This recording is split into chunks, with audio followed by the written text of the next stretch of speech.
in this, okay, right? She was his wife for a lot of years. That's who his kids are to, right, and all that good stuff. And she has a part to play, but I just feel like you don't need her every couple of minutes. It's like it gets to like 96, 97, and she's like, the WCW, the NWO was like a blur to me. Okay, do we need that? Do we need Linda Hogan talking about it then? No, we don't. Linda Hogan talking about the family, the kids, the effect, yada yada yada. The later years, yes, I get that, but not this. Anyway, we get Hogan coming back, wrestling Flair, wrestling Undertaker. Bischoff says that Hogan is like being the master of the universe. Natalia says that top spot's like a drug. And then Hogan's like, yeah, even days ago, brother. Hogan was talking about one more match, which is sad because obviously sadly passed away and we're not going to get that, but we see the Hulk Pheromones, brother, where they've been introduced, and then we get the whole steroids scandal. Now, see what bothers me about the steroids scandal? It's like they didn't get deemed illegal until like what, the 90s, I want to say, like this period, like 90, 91. But they're like making about, oh, Hogan's so bad. Oh, and Hogan lied. Hogan lied. Oh, he said he didn't take steroids when he clearly did. They all took steroids. I don't understand why Hogan's the one that's getting fucking lambasted here. Like, yes, I get it. He did lie on TV, right? And he also helped McMahon in that scandal, even though McMahon went on to like kind of bury him, which was weird. But anyway, Hogan says he wouldn't do that again. Some children's like, Hulkamania will die. It's like, shut up. Hulkamania will never die, brother. Hulkamania will never die. Bret Hart was comparing it to Richard Nixon, which I thought was a fucking ridiculous thing to say, but here, anyway, it's just pro wrestling, brother. It's not a presidential race. But then Bret Hart,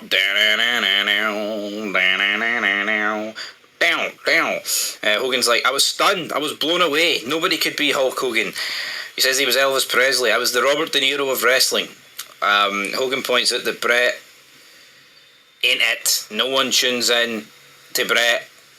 No one wants Bret. You know, no one. I mean, he buried Bret, right? But let's be honest. I like Bret. Honestly, Bret has got a massive part in wrestling history.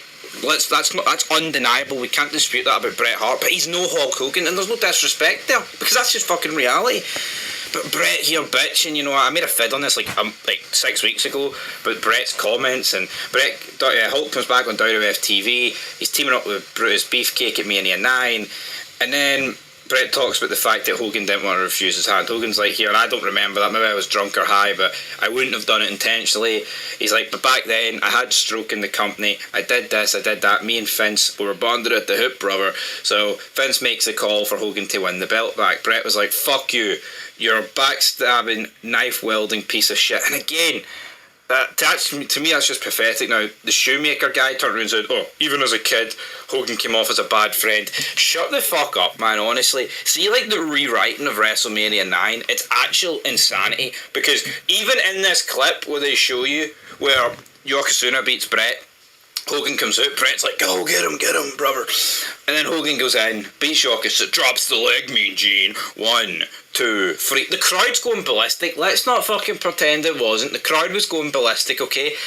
But Bret's taking, I mean, I understand that the guy's taking your top spot, but see, Bret, mate, this isn't Sami Zayn, this isn't fucking Cody Rhodes, this isn't some jobber that's taking the top spot. It's the grandest stage of them all. And then Bret starts complaining, oh, Hogan, he did this act for years, Then Triple H is like, oh, Hulk's era's past. He's a one-trick pony. Now, Vince does tell Hulk Hogan that it's over. Hogan's like, let me tell you something, brother. This is a classic Vince McMahon mistake, Mean Gene. Then we get the rematch of what happens at King of the Ring to Mister's These broken wings are meant to fly again, make me feel so brave. Learning the hill, the voices sing. And yeah, Bret, he's done. Hulk Hogan's done. He'll never wrestle again. He's like, I'm going to get fired, brother. I mean, it's sad, but, I mean... Are you still worried about bending over to wash your feet? Come and try this magical silicone shower foot brush mat. Say good... on here that aren't real. I mean, because... but, I mean... Use address. It is what it is. Like... I don't see WrestleMania 9. I think we need to refute here on the channel and go like properly into it, because there is like such like a great overreaction to it. There really is. Like, I know it is considered one of the worst ones ever, but to me, it's Bret Hart like just funneling a narrative. It's 33 years ago. You know, 33 years. It's insanity, man. How much has happened in pro wrestling in the last 33 years? The scandals, the title changes, you know, the moments, the deaths, the lives, everything that's taken place. And Bret, I mean, he doesn't quite go on about this as much as Goldberg, but I tell you what, it's a solid number 2 on that list. Just let it go, Bret, man. Dearie me, it's pathetic. Anyway, we'll then go into Hogan's like making movies, Suburban Commando, Super Nanny, or whatever the hell that was called. Then he's filming Thunder in Paradise, but guess what, brother? They were filming it right next door to WCW at Disney MGM Studios. Now, he's like, it's wrestling. WCW's good old-fashioned wrestling. The distant number 2 for the WWF. And then we see, like, Big Josh come out with the Bears, which I thought was funny, and RoboCop. Hogan's like, wrestling, you went out there. You know, it was all action, all go. But filming, you sit there 14 hours for 3 minutes. And I understand that. I mean, that would be a bit soul-destroying going for wrestling to that. You know, like, movies are good and alright, but see wrestling, like, no wonder they get an adrenaline rush going out there in front of, like, 90,000 people. You know, see movies, like, you are at a film set at the end of the day. Like, yeah, you do get appreciated, you know, I mean, that does happen. Like, red carpets and all that stuff, but it's just not the same. But yes, then we see how Bischoff signed Hogan, and people are, like, they're banging on here, oh, it wasn't the same, WCW, but it was never going to be the same, right? See the heyday of the 80s and Hulkamania. I mean, it was alright initially in WCW, but then we quickly see the downfall. We also seen the trial where he's like, nah, Vince McMahon never sold me steroids, but I did take them. Vince is not guilty, and McMahon points out that Hogan didn't tell the whole truth. Now, what is the whole truth? No one will really know. Hogan then points out, he's like, well, you know what, man, I know where the bodies are buried, brother, which I thought was funny. We then cut to Bash at the Beach in 94. We get Hulk Hogan versus Ric Flair. He wins. And Cody Rhodes, right? Cody fucking Rhodes turns around and says, I don't mean to be mean, but I remember watching that match and thinking this was an older Hulk Hogan. This was not the same Hulk Hogan that slammed Andre the Giant. Okay, Cody, shut the fuck up. Why? It's literally like near enough a decade, like 7-8 years after he slammed Andre, and people age, okay? See, back in the day, wrestlers aged. See now, just because there's a bunch of 40-year-olds running about doesn't mean it was the norm back then. Hogan and Flair, they were like Macho Man. Those were the guys that were beginning to hang around, getting into like late 90s, mid to late 90s, whatever. Like, who the fuck does Cody Rhodes think he is, saying this is not the same Hulk Hogan? You know, Cody Rhodes, doesn't matter, mate, if you debut at 18 and wrestle for 100 years, you can take any year out of that 100-year gap, you're still shite.